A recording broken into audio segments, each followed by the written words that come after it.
Salut à toi, solopreneur en devenir ou déjà lancé. Pour ce nouvel épisode de Better Call Nicolas, je vais te parler de quelque chose d'important, comme toujours. Être orienté client. Si tu veux que ton idée se transforme en succès, il faut que tes clients soient toujours au cœur de toutes tes décisions.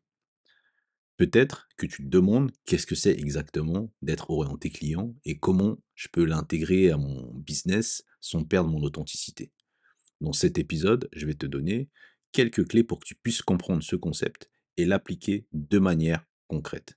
On va voir pourquoi être orienté client est important, comment le devenir avec de simples petites actions et surtout comment cela peut booster ton business, même si tu es seul aux commandes. Tout d'abord, pourquoi être orienté client? Être orienté client, c'est bien plus que répondre à leurs besoins. C'est anticiper, comprendre leurs attentes, les placer au centre de sa stratégie. Donc ça signifie créer de la valeur pour eux, mais pas seulement vendre un produit ou un service. En tant que solopreneur, tu le sais que tu n'as pas les moyens d'une grande entreprise, mais tu as une force unique, et c'est la proximité avec tes clients. Parce que toi, tu peux les écouter, adapter et réagir rapidement. C'est un avantage énorme que beaucoup de grandes entreprises ne peuvent pas offrir, mais que toi, tu peux offrir grâce à cette proximité. Et n'oublie pas que des clients satisfaits deviennent des ambassadeurs pour ton business. Ils vont te recommander, ils vont revenir acheter, ils vont t'aider à grandir sans que tu aies à dépenser des fortunes en marketing. Maintenant, comment être orienté client? Pour moi, cela tient sur 5 points principaux. Le premier, c'est l'écoute active. Tu sais, le premier pas, c'est d'écouter activement tes clients. Quand ils parlent, prends des notes. Que disent-ils, par exemple, sur leurs problèmes, sur leurs attentes, leurs frustrations? Les réseaux sociaux, les sondages et même les conversations en direct que tu pourrais potentiellement avoir avec eux sont des mines d'or pour ça. Donc je t'invite notamment à abuser de Google Forms pour leur envoyer des sondages simples pour récupérer toutes les informations qui vont être utiles. 2. Connais ton client idéal. C'est quelque chose qui revient sans arrêt dans mes épisodes, dans ce que je dis, mais parce que c'est important. Imagine ton client parfait. Qui est-il? Quel âge a-t-il? Quels sont ses rêves et ses douleurs? Donc, plus tu le connais, mieux tu peux lui parler directement. C'est ce qu'on appelle le persona. Par exemple, donne un nom à ton persona pour mieux te connecter à lui. Par exemple, tu pourrais dire Sarah, 35 ans, passionnée de yoga, mais stressée par sa routine. Tu vois? 3. Personnalise ton approche. On est dans un monde ou dans une ère où tout le monde veut se sentir spécial. En tant que solopreneur, tu peux personnaliser tes interactions. Donc, en envoyant par exemple un email qui commence par le prénom du client ou un message vocal de remerciement après un achat. Pas un message écrit, mais plutôt un message vocal. Ça peut faire une grande différence. Le point 4, je dirais, c'est que sois accessible. Rends-toi disponible pour tes clients et sois réactif. Donc réponds rapidement aux emails, sois actif sur les réseaux sociaux et montre que tu es là pour eux. Parfois, tu sais, une réponse rapide peut faire toute la différence. Et le cinquième point, c'est adopte une communication empathique. Ne parle pas de toi ou de ton produit en premier. Parle toujours, voire souvent de leurs problèmes et de leurs besoins. Montre que tu comprends leurs défis et que tu es là pour les aider. Et comme exemple, tu pourrais par exemple, au lieu de dire mon service de coaching est le meilleur, dis vous avez du mal à structurer vos journées, je peux vous aider à retrouver un équilibre. Maintenant, au niveau des outils pour rester orienté client, je vais t'en citer 4. Donc, le premier, c'est utilise les données des clients. Donc des outils comme Google Analytics, les feedbacks clients ou même les statistiques de tes réseaux sociaux peuvent te permettre de mieux les comprendre et surtout ces données vont t'aider à ajuster ton offre et ton message. 2, c'est de créer des canaux de feedback. Fais en sorte que tes clients puissent te donner leur avis facilement, mets en place des enquêtes simples, invite-les à partager leurs idées. Le feedback est une source précieuse d'amélioration. Et j'en ai fait un épisode en plus, que tu pourras aller écouter si tu le souhaites.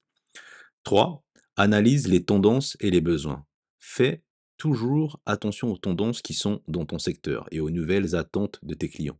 Tu peux t'abonner à des newsletters ou des forums pour rester à jour, mais sois toujours dans une espèce de veille pour savoir ce qui se fait ou potentiellement ce qui se fera prochainement. Et 4, applique la règle du 80-20, la loi de Pareto. Identifie les 20% de clients ou d'actions qui génèrent 80% de tes résultats. Concentre-toi sur eux pour maximiser ton impact. Tu le sais, très bien, je le répète souvent, tu es un solopreneur. Tes ressources en temps, énergie, argent sont limitées, donc applique des stratégies qui peuvent te permettre d'être efficace et efficient dans ton approche de business. Tu sais, comme je te le disais au début, être orienté client présente beaucoup d'avantages. Parce que, premièrement, ça va te permettre de créer une relation durable.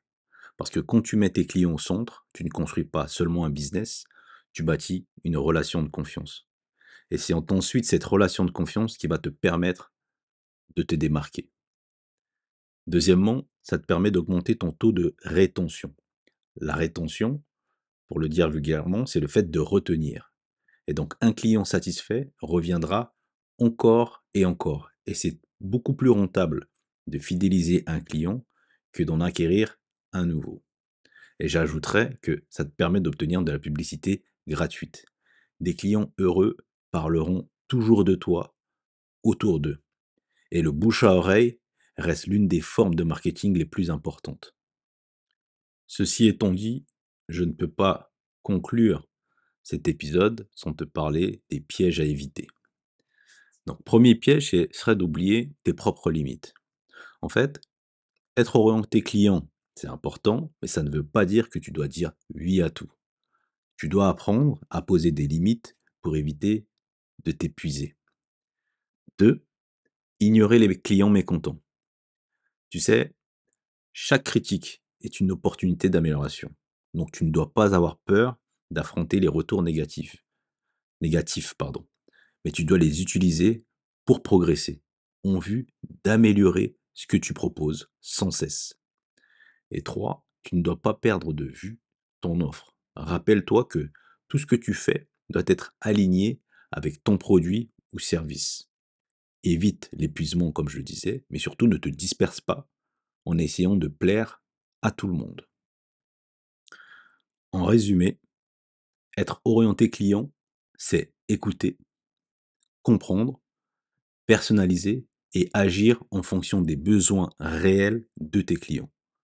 C'est un mindset, c'est un état d'esprit, mais aussi une stratégie qui, si elle est bien appliquée, peut transformer ton business.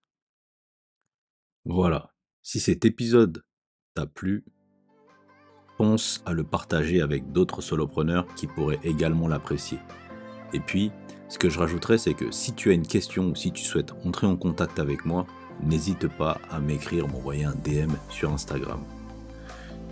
Et rappelle-toi, ton succès en tant que solopreneur repose sur ta capacité à comprendre et à servir ton audience. Mets tes clients au centre et ils te le rendront bien. Et je te dis à très vite pour un nouvel épisode de Better Call Nicolas. Et d'ici là, continue à transformer tes idées en succès.